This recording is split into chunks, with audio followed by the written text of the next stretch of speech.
Ladies and gentlemen, welcome to the Loretta McNary Show.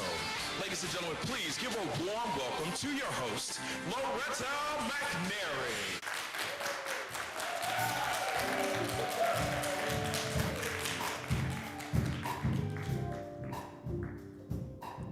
Hi, everybody. I'm Loretta McNary. Thank you so much for tuning in to the show. And this show will help you understand why I'm always saying Memphis is the greatest city in the world. Yeah, you can give it up for Memphis, everybody. And who better to be here on this segment of the show than Larry Dodson of the Barcades. He's also partnered with JE Records and Right Now Records. Let's give it up for Larry Dodson.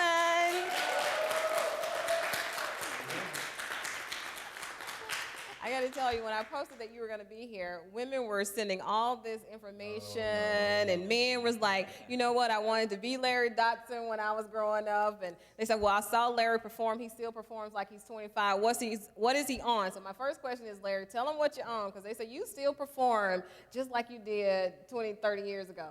Yeah, I'm not so sure about that. Well, take the compliment, dude. I better take the compliment. Exactly. I'm just blessed to still really like to do it. Mm-hmm. We still work a lot. We're just blessed to have a great schedule every year. And we're still making some great music. In fact, we're working on this is our 30th CD. Woohoo! Let's give it up. Wow. So tell me how many years you've been performing. I joined the band in 1970, so I've been the only lead singer the band has had since the very beginning. Yeah. Oh my goodness! I'm telling you, I've seen you this year and last year, and you get the crowd ready. People who know they can't dance up dancing Larry. Well, it's just what we do, you know. But in the last couple of years, we've sort of diversified. You know, 3 years ago we started JEA Testimony Records, which is a great ministry for James and myself, and we have a new record out now. We just released a record which the country is saying is going to be a big hit. Okay. We redid Return of the Mac, you know. So we put a Barcade Memphis twist on it. Return of the Mac. Okay, yeah. Why that one, Larry? Why that one? I don't know. You know, the Barcades, we always noted for doing kind of strange, different things. It was a record that was a real big hit, and we went at it, and we liked what we did with it. So we're releasing it now, of course. We are getting a lot of press and a lot of TV with the success of Unsung, which some of you guys may have seen. Yes, let's give it up for them. Just a great story, yeah. Awesome story. Yeah, but you know, the most recent thing that we've done, Archie Love, who's a dear friend and an artist within his own right, he and I finished a record called A Message from Memphis, which when we embarked on it, we just didn't think we were going to have the success we've had with it. It's a We Are the World sort of a venture. We wrote the song. It's 45 artists, all from Memphis, Tennessee, 6 ministers, just a great, great choir. It's 100 people on this record. Wow. And I was inspired to do it one Sunday. Getting ready to go to church, and I saw Kirk Franklin talking about how he had an idea to do something like that. And I said I could do something like this. Yeah. So I went out and I started to ask entertainers from Memphis, would you be on this record, sing one line, and we do it like We Are the World. We filmed it. Tell us some of the people that, I know you can't probably name all 100 or Jay whatever. Blackfoot, Archie Love, yes. Kirk Whalum, yes. Wendy Moten, Stephanie Bolton. It's 45 different artists. So it's just a great, great record. We're donating all the money to Haiti. Actually, wow. You know, I'll give you a quick synopsis of what we did was we wanted to give all the money to Haiti, so everything was donated. We had 5 studios donated from Memphis, Tennessee, 5 camera crews, Middle Tennessee University gave us their facilities to record and mix. So it's just been a great, blessed project, and I'm just very, very proud. It's in all your Walmart stores now. What's the name of the project? What's the name of it again? It's A Message from Memphis. And that's what I'm sitting, I have. Absolutely, right I have there. a copy already. And it's A Message from Memphis featuring the Barcades and 45 of their 45 other artists. That's a DVD, which is the documentary of how we made it. And of course, it's the CD, so it's a dual package. Okay. And it's rightly priced at $6.99. And like I said, you get it in all your Walmart stores. You can order it from JEA Right Now Records. It is very, very cool. And all the proceeds, that's the beauty of this, all the proceeds go to Haiti. Yeah, absolutely. Wow. As a matter of fact, I met with the mayor of Haiti, my son and I, who was just incredibly involved in this project, along with a lot of other people. And we're going to really, really do something very, very interesting in Haiti. And it's not just from me or the Barcades, it's from Memphis. And so they're going to go donate us some land, and we're going to build or start to build a hospital or school or something. Wow. Something to relieve those people. It's been devastated over Yeah, there. definitely. And one thing I wanted to say about Larry, and a lot of people don't know because you know him for a great performer. You know, he's also a father, a husband, and he's very, very involved with Le Bonheur Hospital as well.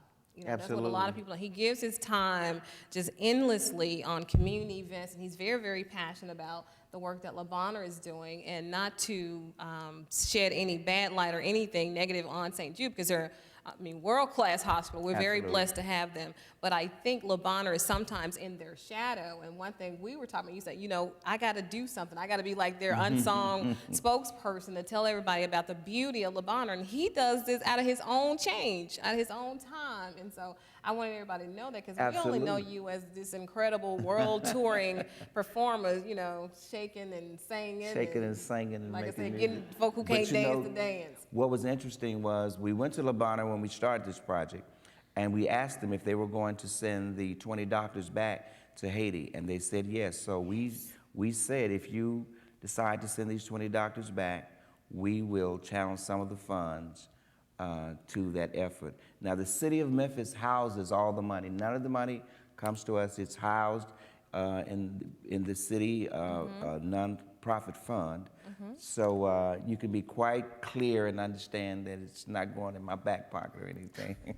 It's going to Larry, be we going for trust you, Do please. And you know, for $6.99, that's not even. Oh, it's we can great. find that in the armchair, the sofa, or under the seat of the car, because we just drop money and just don't keep up with it. Or am I just talking about Loretta? Maybe y'all don't do that. But I bet I can go to my car right now and find $7. And I'm gonna, although you gave me one, I want to buy two. Very At least good. buy two. Walmart. Yeah, I can go to Walmart. Well, if I don't have to write a check right now, then I'll buy more than two. Yeah, right. No, it's But all I just your want Walmart everybody stores. to support this, because this is huge. And he could have titled it anything. He could have titled it From the Barcades with Love. He could have titled it, you know, something. But he said a message from Memphis, which again puts Memphis on the map globally. So Larry, I mean, I just can't tell you enough how proud I am, how thankful I am to all you do. And tell them about your record labels, because I'm soon to release something on I don't know why he's laughing. I don't know what he heard. No, JEA right now is owned by James Alexander, my partner, and myself. And Testimony Records houses a great group, anointed group, Perfection. Yes, is we all on know Testimony Perfection. Records. You heard them, yeah. Absolutely.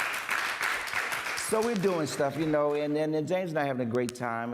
We are reinventing ourselves, so to speak. You know, we've been around a while. Yes. But with the help of Memphis and great fans like yourselves, and we just keep moving on and doing things. We're still sending 2 kids to school every year to college, and James sits on on a lot of boards, the film commission, so Okay, we're doing Larry, things. I don't think they got it. You're not keeping on sending your 2 kids. No, we sending He's sending kids. scholarships to other folk children. Absolutely. Okay, I ain't think right. y'all got it. No. Not my kids. They can only graduate, No. you know, so many times. They donate monies to help 2 kids every year with scholarship money. I'm telling you, you don't know this guy like you think you know him. He is a huge hero in my life, because I have been blessed to know inside what he and his beautiful wife do, and what James Alexander and their families do. I mean, every day they're doing something to help somebody else. And then what we do see, we love these performances. And I know people overseas are always trying to get you to come over there and do some stuff, or somebody out of the city. But I just want to tell you from Memphis, we love you. And I don't know if we show it enough, but Well, you Larry, do. You we do. love you. And anytime you're doing something, let us know so we can come out and support you and get our dance on too, whether we can or not. Right, everybody? Right. Well, I just want to say one last thing. And not to blow our whistle, but we are the last entertainers. We're going to go back July 31st to August 1st. We are the last entertainers to entertain our troops in Iraq. Oh, and hats off for that too, because they do that a lot too. All right, everybody, let's show some love that only Memphis, Tennessee can show to our very own, this is our guy. This is our guy, Larry Dodson of the Barcades and JE Records. Let's give it up, a good old round of applause for Larry Dodson.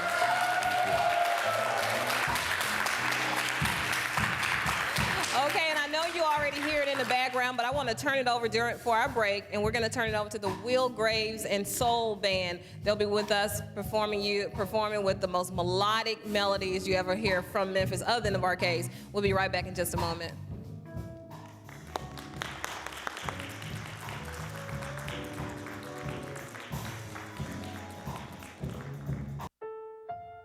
In 1990, in Severn, Maryland, the daughter of a clergyman was discovered by a music industry insider while pumping gas at a service station. The odds of her getting signed and spending 11 weeks at #1 on the U.S. singles charts? 1 in 19 million. The odds of this former church choir singer going on to sell 40 million records? 1 in 15 million. The odds of the same woman winning 6 Grammy Awards and starring in 2 Broadway plays? 1 in 75 million. The odds of this musician and performer having a child diagnosed with autism? 1 in 150. I'm Toni Braxton, and I encourage you to learn the signs of autism at autismspeaks.org. Early diagnosis can make a lifetime of difference. Hey, good game. Oh, there we go. Great game, man. Let's go get a win!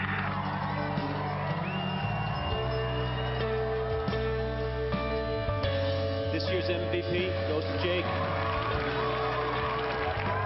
Take steroids and eventually everyone will see you for what you really are. A fake, a fraud, an asterisk. Don't be an asterisk.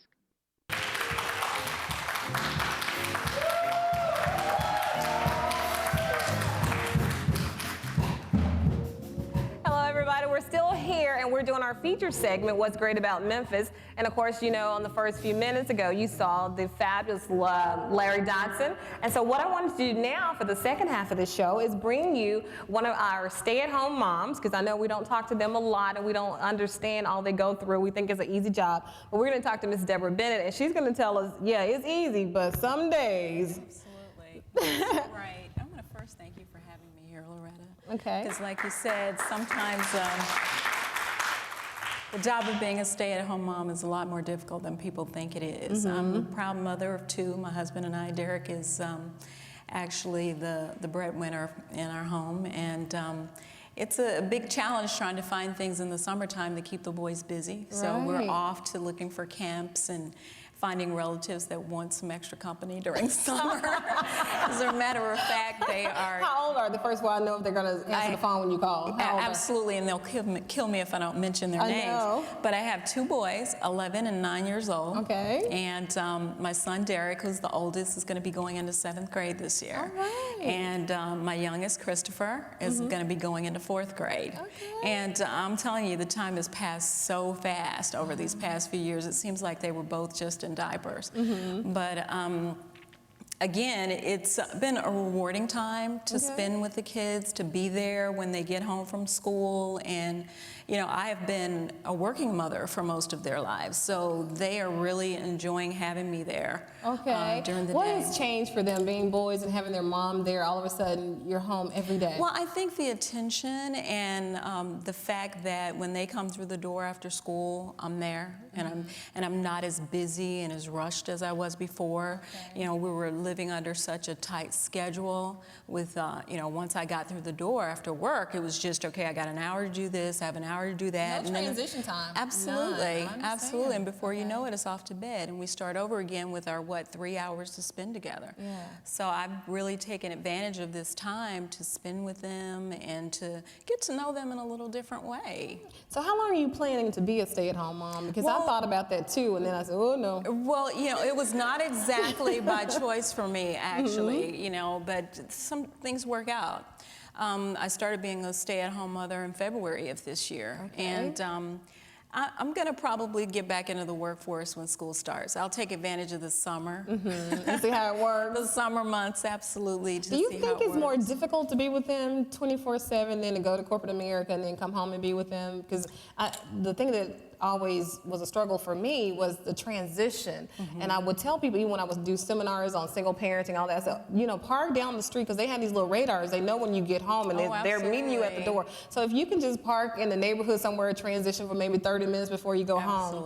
But they just don't have that luxury when you work. Gosh, I'm serious. I do call it transition. Absolutely. It's not that I don't want to go home to them. I really do. All 5 of them at one time, yeah. Sure. I found myself wanting to manage them the way I manage, you know, staff at work initially, but I've relaxed a lot, and I think they've appreciated that. You know, I have 5, and so the older ones say I'm more easy on the baby, and I think it's natural. And they think I love him more. It's just that I'm tired now, so he can do whatever he want to do. I love you all equally, serious, but now, shoot, let him do whatever he want to drive. Here are the keys. You know, I don't even care at this point. Absolutely. He's 13. Let him. Because Mom, we can do half the stuff he gets to do. He's been to Hawaii for a week, and you know, going to college. I was like, we're going to college, but I'm gonna turn around and take you home. At first, the first one, I didn't want him to go, but by the second one, I was like, oh yeah, go. He said, Mom, we got 2 more weeks. I'm like, dog, dog, man, it's time to go. And so now the other one went to Hawaii, and they're like, you gonna cry? I'm like, cry? Are you serious? I'm a professional. Let my sons leave me now. So I can't imagine staying home. Well, I can, because you know I'm a stay-at-home mom now because I work. Right. Only for the show now, yay! Well, so I don't have to go punch a clock. Yeah. If I do go back, I want your hours. Yeah. No, they're 20 hours a day. Oh wow. You don't want those hours. Yeah. And so you learn to multitask, like I'm sure you do now. Oh, sure. You being a mom, you being a TV talk show host, and you're doing everything. So what's the most rewarding thing now that you see different from being with them all day than, you know, leaving and then coming home? Like I said, I think it's mostly the time, just getting some of the time back and finding out who they are as individuals, you know, and watching them grow. And, you know, I'm just always just ask whatever. So I want to know, because Derek and I used to work at Crichton together, so I know him. Sure. So my question is, does he expect you to not help at all since you're there every day now? You know, he expects me to be his assistant now. His assistant in the mom. his maid and the whole works. You know, I find it really funny sometimes. So does he expect you to look like this all day too, like you've been to work, or can you do the t-shirt and tennis shoe thing? Because I know Derek, and I know he probably say, look, I'll be home at 5:05. You better get the makeup and the hair done. So yeah, he's pretty persnickety about certain things. But you know, I think when I first stopped working, I'd find myself getting up at the same time and going in and starting to get dressed. And you know, it was just a transition, like you said. Yeah. But I'm working it out. I know with Derek's helping those boys, and boys are so different too. We can do a whole show on mothers and sons. Absolutely. But I do want to, exactly, I know, man, that bond is no other like it on this world. Absolutely. But I do want to ask you, because this is the What's Great About Memphis segment, and we don't get to hear that there are a lot of moms, married moms who stay at home that, you know, look like you, African American. So I want to know, what is it that's so great? What do you love about Memphis, being a married mom? You know, I'm going to be honest with you. I love the food. You know, we find some of the best restaurants to visit here in Memphis, and I think that we have the best food in the country. And I've done some extensive traveling, and I can tell you, Memphis competes with the best of the best. And I think that that's the best thing about our city. You know? Well, you'll definitely have to come back, because you're just so multifaceted. I could ask you questions about a lot of things. I've enjoyed this. Okay, everybody, give it up for Miss Deborah Bennett. Thank you. We'll be right back. What you're going to hear in the background, Will Gray's and Soul Band playing. You got to hear them and find them on Facebook. They're awesome, so they're going to pump it up. We'll be back in just a moment.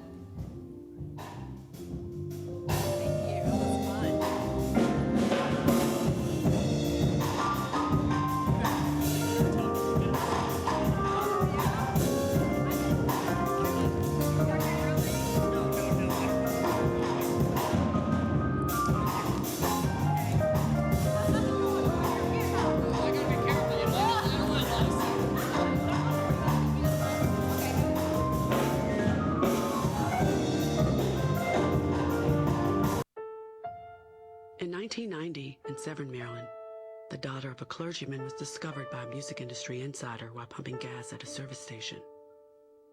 The odds of her getting signed and spending 11 weeks at #1 on the U.S. singles charts? 1 in 19 million. The odds of this former church choir singer going on to sell 40 million records? 1 in 15 million. The odds of the same woman winning 6 Grammy Awards and starring in 2 Broadway plays? 1 in 75 million. The odds of this musician and performer having a child diagnosed with autism? 1 in 150. I'm Toni Braxton, and I encourage you to learn the signs of autism at autismspeaks.org. Early diagnosis can make a lifetime of difference. Hey, good game. Oh, there he is. Great game, man. Let's go get a win!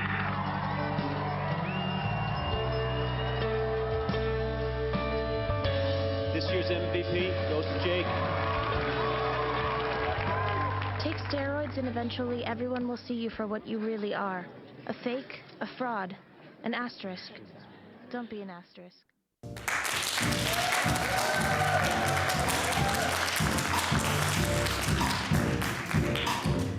I know, if only you could hear and see what happens during the break. You gotta come check out the tapings, and I'm telling you, can't do a segment without doing can't do a What's Great About Memphis segment without talking about how great friendships are and how important they are. And secondly, you sure can't do a What's Great About Memphis without doing one about spiritual friendships, because you know Memphis is known for having some kind of church on every corner, some kind of gas station, and also a liquor store. So we're quite unique in it when it comes to that. So I wanted you to meet one of my spiritual sisters. Her name is Bernadette, and welcome her to the show. Thank you. I'm glad I'm here. And it's so funny because we met, you came to support another one of your friends who was singing on the show, Keenan.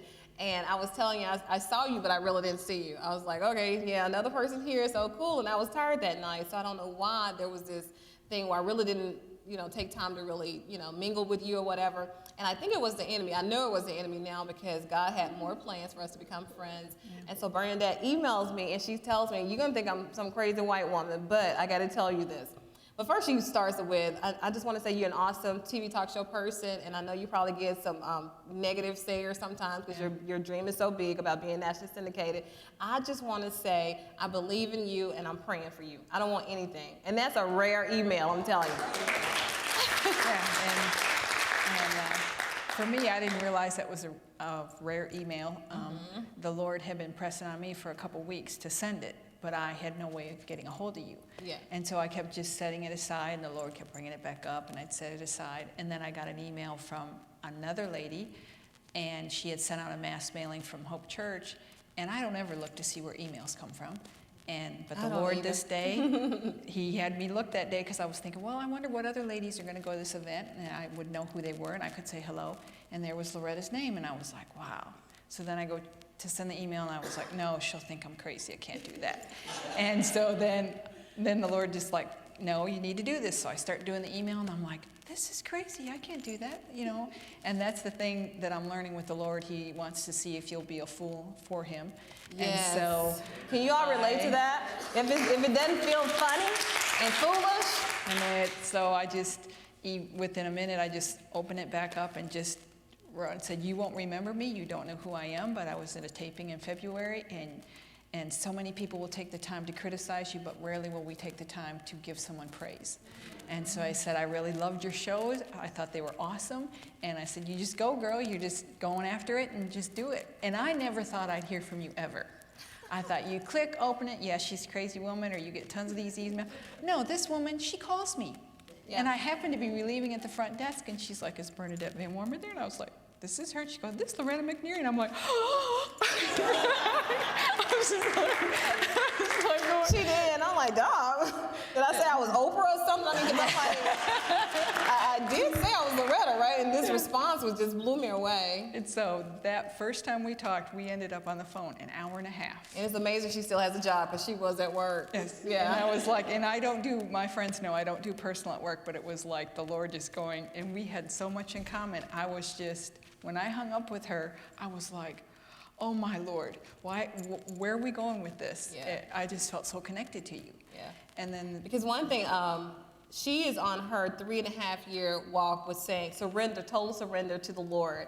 And I'm on my 3.5-year walk, totally surrendering to the Lord for the show, right? Full time. And so we have this huge spiritual connection that words can't explain it. There's no book on it, especially with, we being in Memphis. I mean, and I don't have a problem talking about racial issues or the fact that she's white and I'm black, but we have connected, like, who cares, right? And this lady covers me. She covers me in prayer, and I was saying during the break that I can almost say, hey, I'm gonna pray about it. She prays about everything. She didn't, I'm like, Lord, I thought I was in love with you, but this girl right here,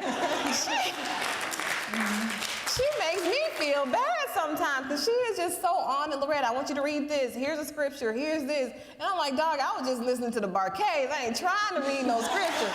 And she just stays on it, and she covers me, and not only me, but my sons. And it is good to have somebody that will, intercede for you and stand in the gap. And she doesn't know. And then she found out about my son, Brandon. He died. He went on ahead of me to be with the Lord. And this lady broke down like my best friends did when they found out about it 11 years ago. And so I knew she was sent by him to be a part of our family. And I just want to say thank you. Because I'm a much better woman spiritually because of you covering me in prayer when I couldn't cover myself. For this industry will almost take that from you if you let it. So you really do need praying sisters. Thank God. I see Juanita out there. She's been with me 25 plus years. And believe it or not, she prays a lot for me too, and I pray for her, Janice. And so sisters, and I want to do a show with girlfriends of all race and colors and backgrounds and just talk about how we need to cover each other. We got to do that, and we can change the world just by covering each other. So, Bernadette, I want to thank you for being obedient and for being my friend, regardless of anything I do or say. And you love me unconditionally, just like the Lord, and I thank you for that. So, everybody, I just want to tell you, thank you for, this is the end of this What's Great About Memphis segment. I know it's been awesome because we've had Larry Dodson, we've had Deborah, who's a stay-at-home mom, which we don't hear about that, and, talking about what's great about Memphis. So stay tuned for it on the internet, www.lorettamcnary.com, 24 hours a day. You can find me there. I just want to say my hat's off to you all. Dream big dreams, stay positive, help someone along the way, and we'll see you next time.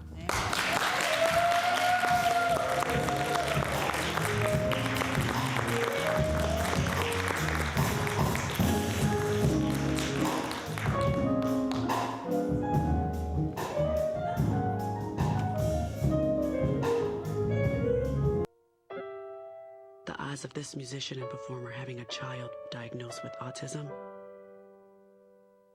1 in 150. I'm Toni Braxton, and I encourage you to learn the signs of autism at autismspeaks.org. Early diagnosis can make a lifetime of difference.